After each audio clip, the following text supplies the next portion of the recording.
Hi guys, Legend of Old here, once again, bringing you an NXT 4th of April 2023 review, baby. So, without further ado, let's get into this, baby. Let's go. Okay, so, off the bat, NXT is miles better than WWE Raw. Let's get it off the bat right now. NXT has become the A show. Let's get that straight right now. Shawn Michaels has been doing a great job of taking charge of his company and just killing the main roster right now. So, hey, I'm loving it. I'm loving it. But anyways, without further ado, like, share, subscribe. You know what to do to help your boy out. Road to 1,000 subscribers is still ongoing. Let's get it done. Spread the word about Legend of Old 101, the channel. Spread the word, bro. Let's go. Okay, so let's start off. So Indy Hartwell starts off the night with her parading around the NXT Women's Championship that she never won by herself, by the way. I like Indy, but she needs to improve in that ring. She does not deserve this title right now. She is not. This her in-ring game is not good enough to be champion. I'm just gonna say that right now. Mandy Rose is a better wrestler than Indy Hartwell. My goodness, who the heck would have thought that said that? The Indies just regressed. Ever since the Way broke up, she just regressed. She went backwards and backwards, and 2 steps back, another 2 steps back, another 2 steps back. That's what happened to Indy Hartwell. You could tell she lost a lot of confidence. So, hopefully with this reign, she can get that confidence back for when she first started NXT, when she was doing well. She was improving pretty steadily. But then she's never recovered after the Way broke up. But yeah, so she's the champion now. Dexter Lumis, helped her out, climbed the ladder for her. And he said that the women of the roster have got a great opposition to do with her because she did not win it herself. She cheated. She technically cheated to win, even though there's no rules. She cheated to win. None of the other girls did. But yeah, it is the champ. They're saying, "Charting, you deserve it." The usual nonsense. You deserve it. Come on now. You've been watching Indy Hartwell for the longest time now. She don't deserve it right now. But yeah. So then Zoe Stark comes out, and I'm like, "Go on, Zoe." Zoe's new gear looks good out here. Zoe start looking nice out there. Okay, go on, Zoe. So she comes out. She's saying, "How have you got the belt?" Ugh. Basically saying you're the lowest of the low. What has NXT become? Basically, someone like Indy Hartwell was the champion, and a lot of people around the world are thinking the same thing. Let's just say that. Hey, don't get me wrong, I'm an indie fan, but she has been off her game for the longest time now. So yeah, Zoe kind of golds Indy into like a match for later on tonight.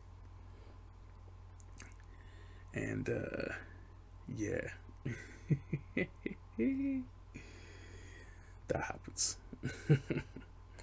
So she goes, "Yeah, I'm gonna face you later on tonight then," because she's saying, "Hey, you ain't the best, you trash."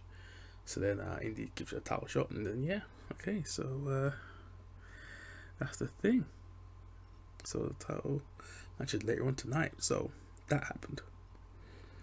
Then after that, we had Pretty Deadly, yes boys, versus the Dawn and the Underboss, Tony D, you know what I'm saying? But yeah, that happened next, and Pretty Deadly, as you know, I did expect Pretty Deadly go over via the roll up, you know what I'm saying? So via head in turnbuckle, exposed turnbuckle. Pretty Deadly, so charismatic, very good in the ring. They're so good in the ring, by the way. Booker T hyping him up every chance he gets. He's just everything right now. Booker T and Pretty Deadly are an amazing team. They're an amazing team. But Tony D, man, and the Underboss being the tag team division, gives him something to do, I guess, because he ain't really doing much on his own. So it's whatever. Yeah. They're gonna get a title shot at some point, pretty deadly. Yes, boys. That's all you need to know. And after that, we have my boy Dijak versus Odyssey Jones. So he's back in on the main show. Not on Level Up anymore. Back on the main show. The Odyssey has returned. So I've never been the biggest fan of Odyssey Jones. Never saw the hype in him. He's just another big guy. Doesn't really do anything special. Doesn't have any very impactful moves. He's just kind of there. But Dijak wins with a damn moonsault. I'm like, what? I kind of like it though, because it's just a different move. Because it's very hard to get feast your eyes on someone like Odyssey Jones, because he's flipping massive. So he literally just aborted that move. He was like, nah, bro, ain't no feasting your eyes, ain't happening, bro. He just went straight for a moonsault, got the 1, 2, 3. For sure, I like that ending. Big ass Dijak moonsault, let's flip it go. So that happened. Gallus promo, next up. Gallus boys on top. Joe Coffey's back for flipping the king himself. Scottish king. You know what I'm saying? His boys are still the champs, you know. Joe Coffey helping out, stand deliver. He wants some gold, so he might be going after Wesley or Carmelo, but I think he's going after Wesley, bro. Wesley, he's going after him, bro. We're gonna see how that goes. But I want him to go after Carmelo, to be honest. But yeah, if you ever seen his UK work, you know, it's the UK work. He's solid in that ring. He is so good in the ring. Joe Coffey is just, what's been happening to him lately, unless he's got visa issues or he just had something to do in the UK. I'm surprised he wasn't just in the States, just like working matches, because I miss him in the ring. Joe Coffey is the best member of Gallus, so he needs to be in that ring right now. He slimmed down a lot as well. He used to be huge. He slimmed down. He's got that workout regime. Don't want that Walter regime, yeah, for sure. Yeah, guys, promo. I like that. So we're gonna see a lot more Gallus on this show moving forward, which is a great sight to see. So then we have the long-awaited singles match from Dragon Lee versus Nathan Frazier. Two great wrestlers. You know what I'm saying? this match is gonna be insane. It was about to pop off. Dragon Lee has the best theme music in wrestling, period, right now. just say it. Just say it. He is the best theme music in wrestling right now. Dragon Lee, that tune is a banger. It's a toss-up between, if he was going to get a challenger, it would be Danny Garcia. His theme tune is fire in AEW. But yeah, Dragon Lee, his theme is number one right now. Dragon Lee hits a running V trigger. Nathan Frazier gets the W. As you'd expect, Dragon Lee is not going to lose this match. Noam Dar was out there with his Heritage Cup, his UK Heritage Cup. So anyone that hasn't watched NXT UK, it's like a tournament cup. So it's like a Grand Prix Cup. You win a certain couple of matches under certain rules. It's like an Iron Man Cup, basically. That's what it is. So Noam Dar is out there. No Alicia Fox. No, that's the next phase in his character development. He needs Alicia Fox to come back. She has been talking about making a return at some point, so we're going to see that at some point, hopefully. And it's going to be with Noam Dar. That's what we're expecting right now. No Alicia Fox. That's what he needs to become a world champion in NXT. So yeah, that happened. Chase U segment, Duke Hudson praising himself once again, as always, for the stand and deliver match. Chase, I want Andre Chase to start wrestling gear, bro.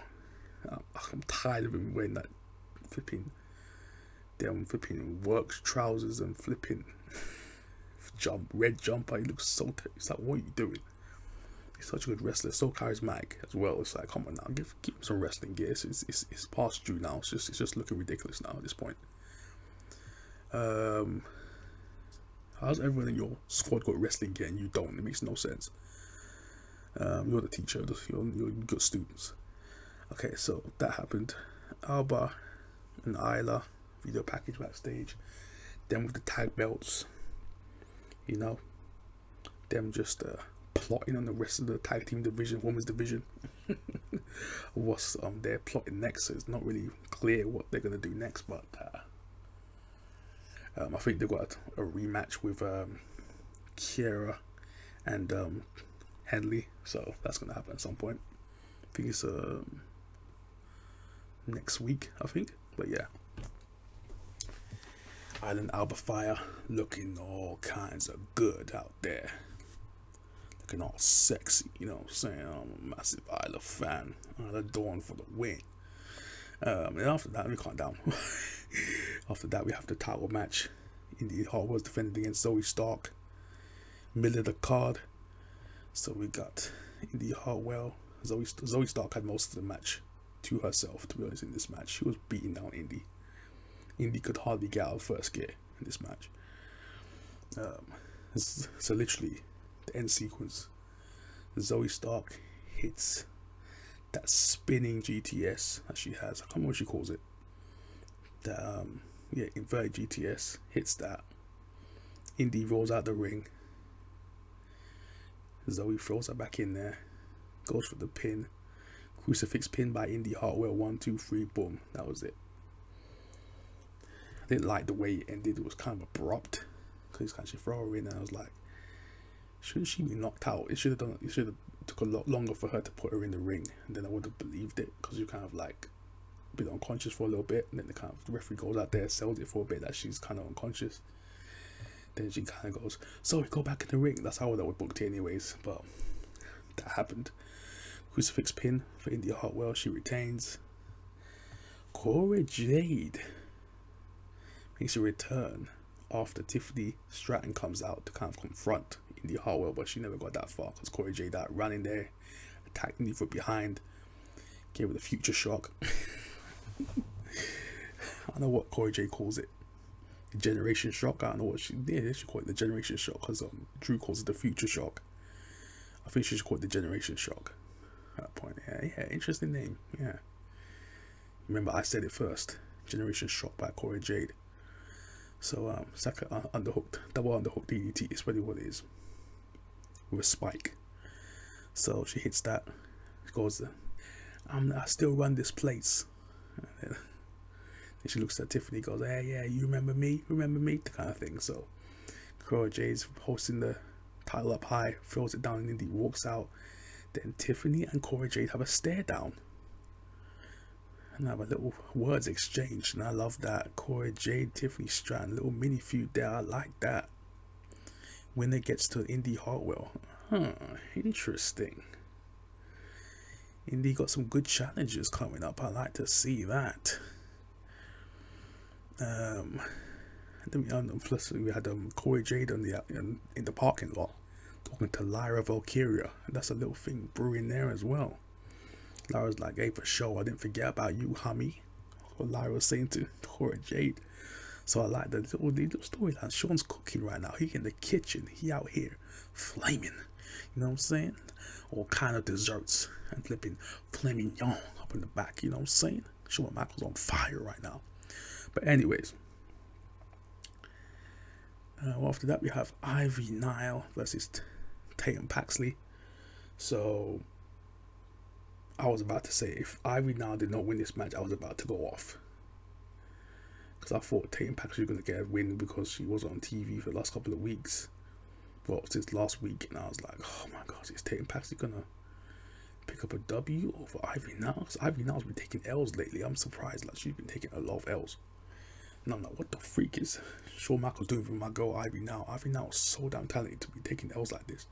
So she just kind of cakewalked this match, got the W, inverted Dragon Sleeper for the win.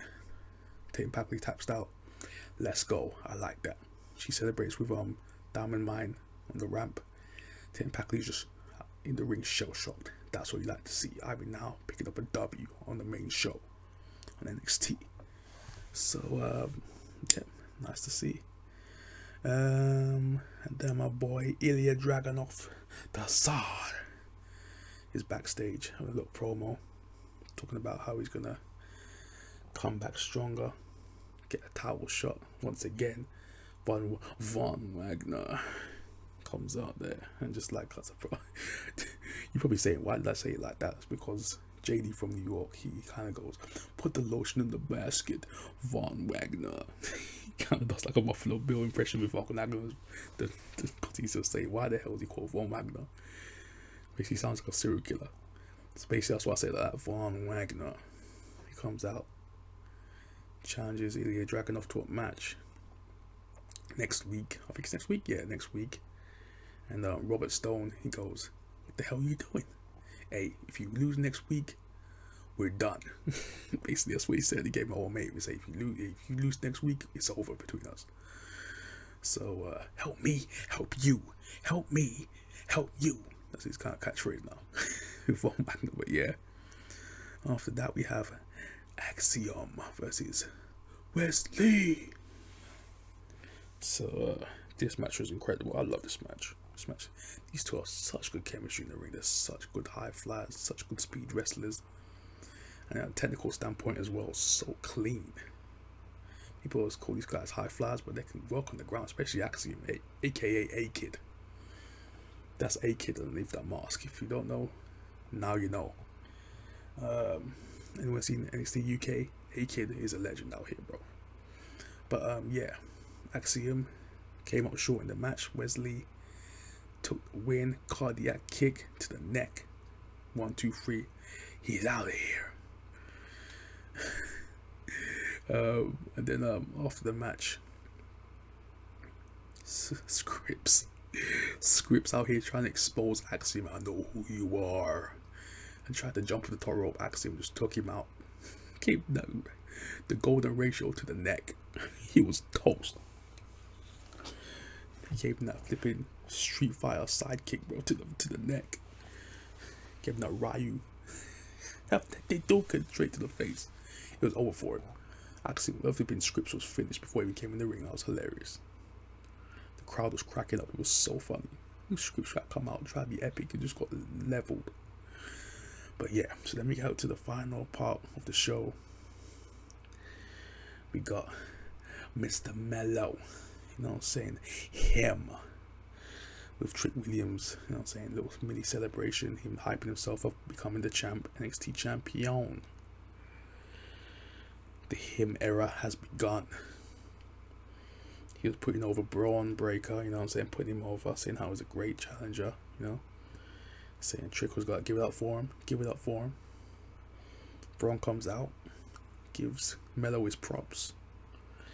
And then Mello he was just about to walk away. Mello calls him back and goes, hey man, one more time. Shakes his hand. Braun Breaker raises Mello's arm and clotheslines his head off, bro. Mello got dropped. Dropped his right out his dress shoes, bro. He's Trick Mello got leveled, tackle, spear to Mello. And that's how they end the show, bro. Hey, ho, ho, ho. Braun Breaker's now officially a heel, just like his girlfriend, Cora Jade. So yeah, we got a heel couple now. Let's flip and go on NXT. We're going to see how this goes. Are they going to intertwine? Are they going to join forces? We shall see. NXT is getting interesting now. It's getting spicy. NXT is the A show in WWE. It's official. Shawn Michaels, well done. Anyways, tell me you guys think in the comment section down below. This is a great NXT episode. You saw returns, you know what I'm saying? So hey, we saw so Noam Dar come back, Cora Jade come back. Hey man, it was good, man. You know what I'm saying? We had the official in-ring debut of Dragon Lee. So yeah, it was nice. It was nice, man. And yeah, I'm looking forward to next week. NXT is looking solid. You know what I'm saying? NXT has finally found his footing, and I respect it. Here we go. The main roster has to learn some lessons right now from HBK. Because HBK right now, he in the back cooking. Main courses out here. This is like the menu, bro. Anyways, I'm out. Peace.